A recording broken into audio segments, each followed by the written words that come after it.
നമസ്കാരം. തമിഴ്നാട്ടിൽ നിന്നുള്ള നിർമ്മാണ വസ്തുക്കളുടെ വിലക്ക് തിരുവനന്തപുരം ജില്ലയിലെ നിർമ്മാണ മേഖലയ്ക്ക് വലിയ ആഘാതമാകുന്നു. പാറ, മെറ്റൽ, സാൻഡ്, പാറപ്പൊടി എന്നിവയുടെ ലഭ്യത നിലച്ചത് 4 മാസത്തോളമായി ആയിരക്കണക്കിന് തൊഴിലാളികളെയും വാഹന ഉടമകളെയും ദുരിതത്തിലാക്കി. കന്യാകുമാരി ജില്ലയിലെ പ്രവേശന വിലക്കാണ് പ്രതിസന്ധിക്ക് കാരണം. കാരോട് നാഗർകോവിൽ ബൈപ്പാസ് നിർമ്മാണം ഈ വർഷാവസാനത്തോടെ മാത്രമേ പൂർത്തിയാകൂ എന്നതിനാൽ നിയന്ത്രണം തുടരുകയാണ്.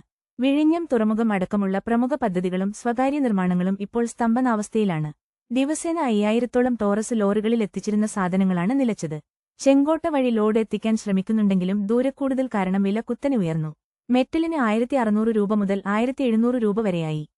സാൻഡിന് 1800 രൂപയും പാറയ്ക്ക് 500 രൂപയുമാണ് ഇപ്പോഴത്തെ വില. വായ്പ തിരിച്ചടവ് മുടങ്ങിയതോടെ വാഹന ഉടമകളും കടുത്ത പ്രതിസന്ധിയിലാണ്. നിയന്ത്രണം ഒഴിവാക്കണമെന്ന് കേരളം ഉൾപ്പെടെയുള്ള ദക്ഷിണേന്ത്യൻ സംസ്ഥാനങ്ങൾ തമിഴ്നാട് സർക്കാരിനോട് ആവശ്യപ്പെട്ടിട്ടുണ്ട് എന്നത് മാത്രമാണ് നിലവിലെ ഏക പ്രതീക്ഷ.